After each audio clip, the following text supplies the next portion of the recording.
Hey from the Badger Rock Kitchen, here we are for another one of our virtual cooking workshops. This week we're making a delicious, hearty, warm dish called shepherd's pie. And the reason we chose this dish this week is because with our classes we're also learning about crop rotation, which means changing up what you plant in a bed each season depending on how many nutrients it uses from the ground. So we are using crops that are heavy feeders in this recipe. Those are crops that take a lot of nutrients from the ground. Those crops include things like corn, all our fruiting crops, the fruiting crops being the crops that we eat the part of the plant with the seeds in it. So tomatoes, cucumbers, peppers, squash, those are all fruiting crops. And leafy greens, those are the main heavy feeders that you have in your garden. And those are crops that take a lot of nutrients out of the soil. So if you plant collard greens one season in one spot, the next season you might want to plant something that's not a heavy feeder to give your soil a break. So we are also cooking with light feeders. Light feeders include root vegetables, so carrots and potatoes are in this recipe. These plants don't use a whole lot of nutrients from the soil, so they're a good one to follow in a bed that you had light feeders in. Or if you had carrots in a bed one year, you could follow that bed the next year with a heavy feeder or a soil builder. So that's the third kind of a crop. Peas and beans are legumes, are soil builders, and they actually add nitrogen to the soil.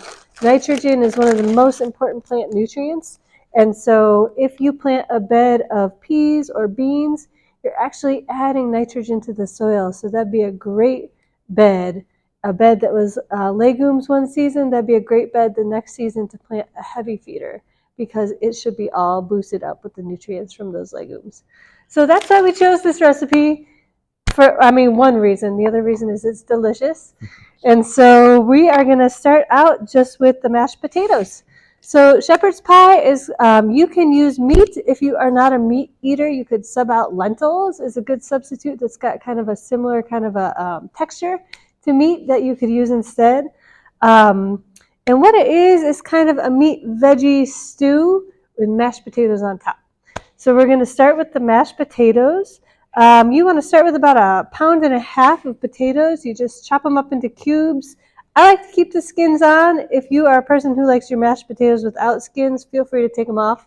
The skins are where most of the nutrients are in the potato, so that's one of the reasons I like to leave them on. So I just boiled these in some water until they were nice and soft, and then I've drained the water out, and now I'm left with some cooked potatoes. And if you cook them and then you throw the butter and the half and half in right away when the potatoes are still hot, the potatoes will melt the butter for you. But since these potatoes have cooled off a little bit, we pre-melted our butter. But I'm adding just 1/4 cup of half and half. You can also use milk if you want to. I would recommend whole milk though, just because that extra milk fat gives it extra good flavor.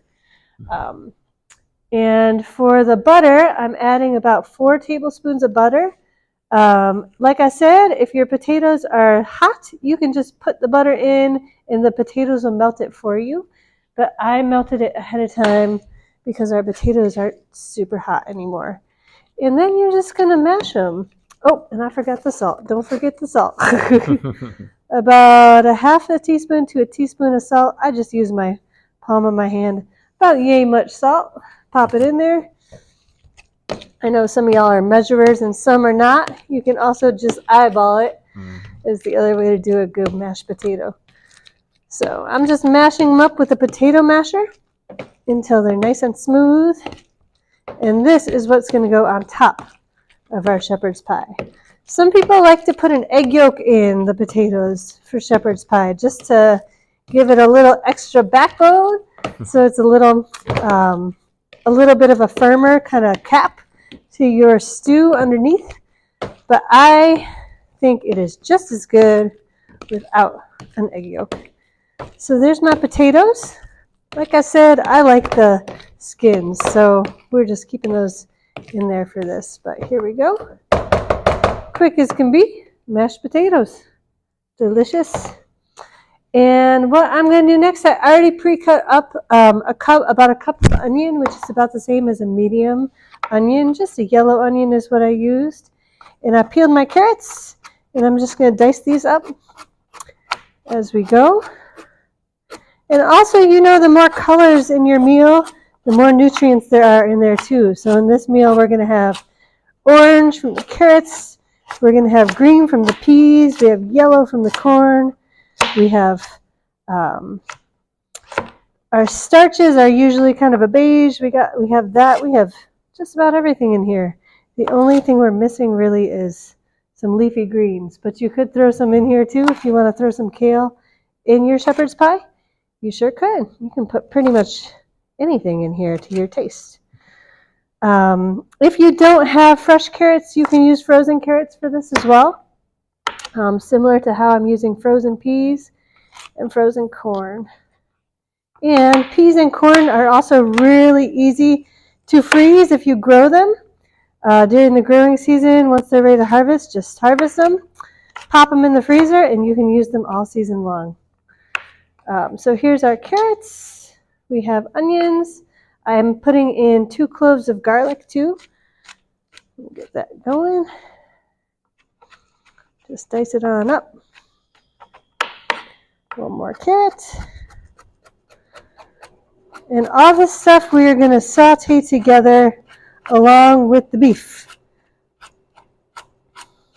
Also, if you make shepherd's pie during the growing season and you have fresh herbs in your garden, that is the most delicious. We're going to put some rosemary and some thyme in here too. And I did get fresh because it just makes a difference in how it tastes. And that rosemary and thyme are also antimicrobial plants, so they really, at this time of year, if you're getting one of those little spring colds, they'll help you kick it on out. So here's our rosemary and our thyme. And I'm just going to take the leaves off the kind of woody stems of these. And you want maybe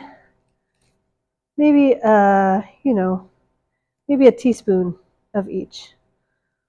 To your taste. And rosemary is the leaves are pretty big, so I just like to dice them up a little bit so you don't get a big old chunk. My kids are always like, if they get too big of a piece of rosemary, they're like, Mom, we don't like to eat Christmas trees. It's got that Christmas tree kind of flavor to it. So make sure you cut it up a little bit smaller. Get some of these thyme leaves ready to go. And then we're ready to start cooking. Another thing that makes shepherd's pie delicious is Worcestershire sauce. If you've never had this, it's really, really good on grilled cheese sandwiches as well. So give it a try. It's really English. I think of it as an English kind of a sauce. All right.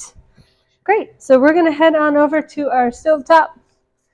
And I forgot to mention, I preheated the oven to 400 degrees because we are going to put the shepherd's pie in the oven to bake once it's assembled.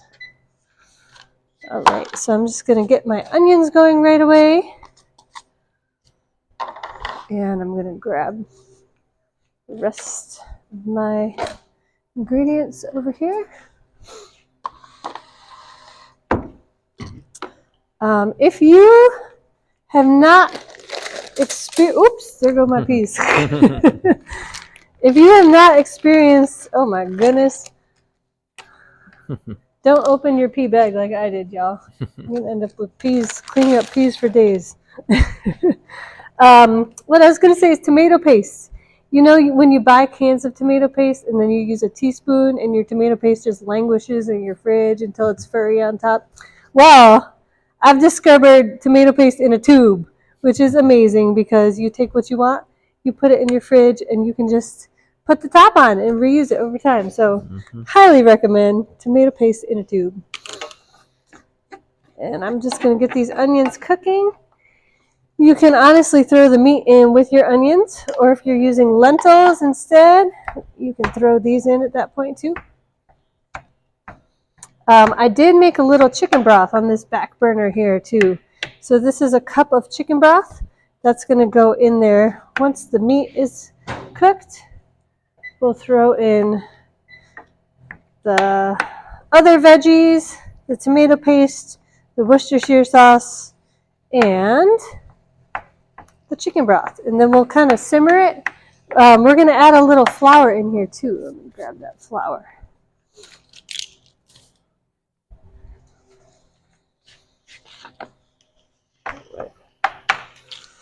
So just going to cook this up.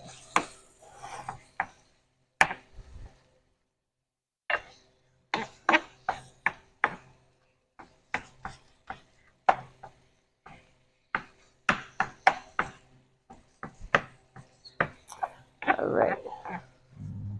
So you want to make sure that the meat is cooked all the way through on the stovetop before you put it in the oven to bake. The baking part in the oven is more just to get all those ingredients to kind of meld together and to thicken the stew part a little bit. And the mashed potatoes act almost like a seal on top of the stew once you assemble it. I'll show you what all that looks like.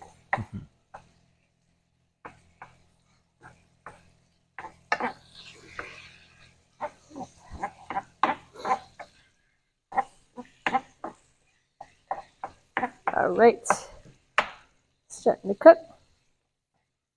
I'm going to just go ahead and throw my carrots and my garlic in there too.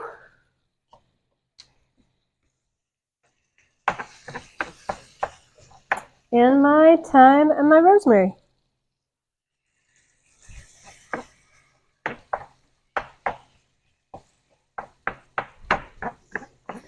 And for your peas and your carrots, I'm going to grab my half-cup measure over here.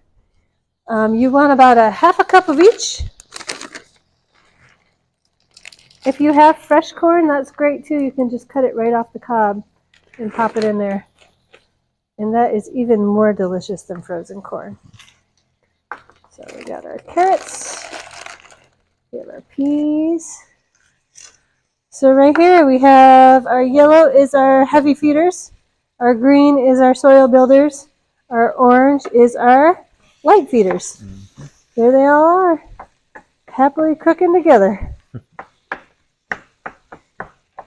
So that's why it's important to use a garden map too from season to season so that you remember what you planted from season to season if you're going to do crop rotation.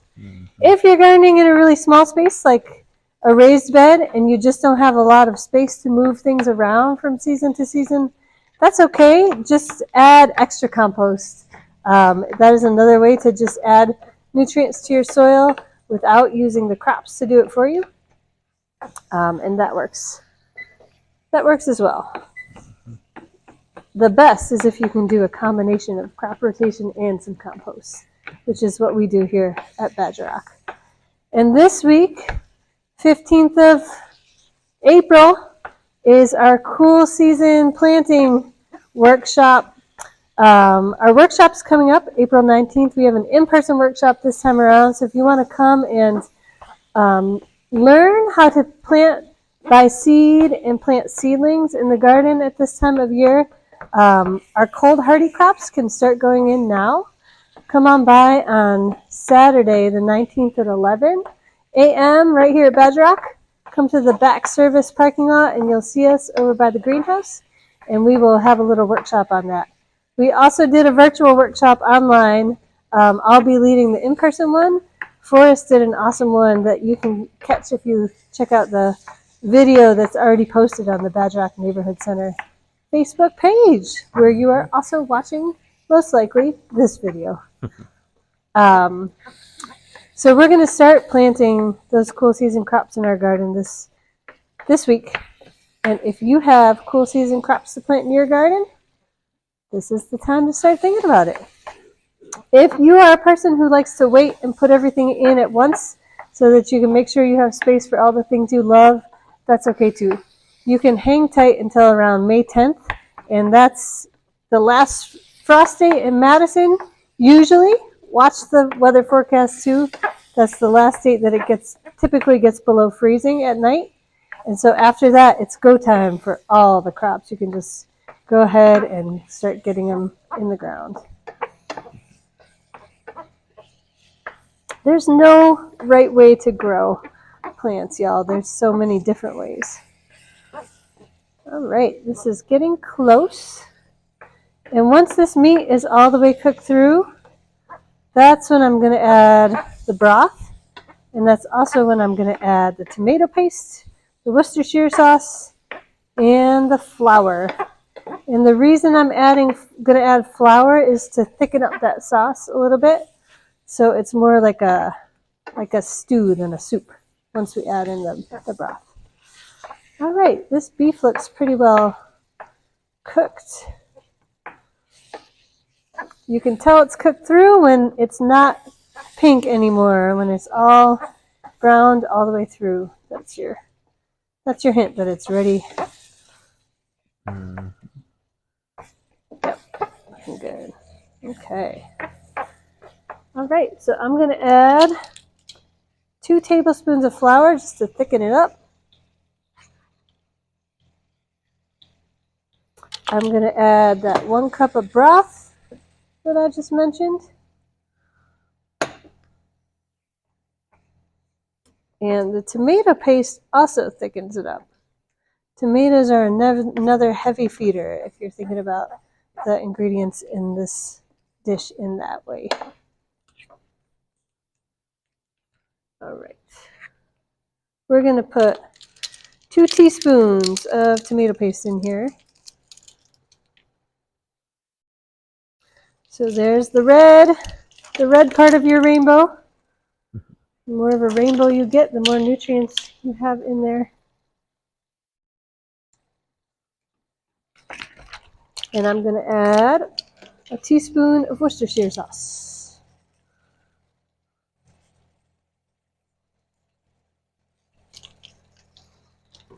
Worcestershire sauce just adds, I don't even know how to describe the flavor.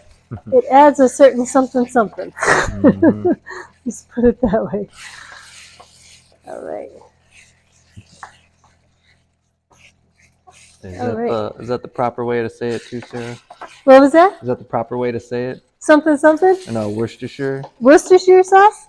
I think so, but if somebody out there knows different, tell me. Wow. You should let me know, because that's how I've been saying it my whole life, but I've been wrong before. Mm-hmm. How do you say it, Forrest? That's probably what I thought too. I don't think you say it Worcestershire, which is how it looks like it should. Mm-hmm. I think it's Worcestershire. Mm-hmm. Yeah. But that's a fair question. Yeah. If anybody wants to correct us, pop it in the chat. Let us know what we're doing wrong. Yeah. All right. So really, ideally, we would let this thicken up for about 10 minutes, but because we don't need to sit and watch a watched pot boil, or whatever that saying is, I'm going to just show you all how to assemble it. So this is actually a little more than would fit in here, but really you want a 7 by 11 baking dish, if you have one, is the ideal thing for this recipe. But you can see that I put kind of the stew as a bottom layer, and then I'm going to come along and put the mashed potatoes on the top. Mashed potatoes, also a light feeder, those potatoes. And those are also an early season crop that you can start planting anytime now. Get those potatoes in the ground. And I'm just going to kind of spread this out to make almost like a cap.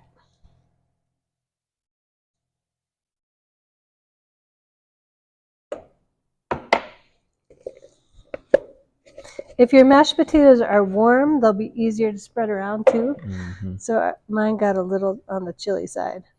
But ideally, your mashed potatoes would cover this whole top of this stew, and you would end up with almost like a seal. The potatoes would almost seal it on the top. And so really it looks like I'm going to either have to spread these potatoes out a little more or make some more mashed potatoes to fully cover it. But you would take this delicious feast and pop it in the oven at 400 degrees for about 20 minutes. And really that's just to warm it up and make those flavors all meld together. Pull it on out, scoop it on a plate, and there you have a delicious meal that's going to warm you up this time of year when we're still a little chilly in the evenings. So if you try it at home, hope you enjoy it. We'll pop the recipe in the comments too. And if you have a recipe of your own for shepherd's pie that you like that's different than ours, pop that in there too. We'd love to see it. Hope you all enjoyed it, and we'll see you next time.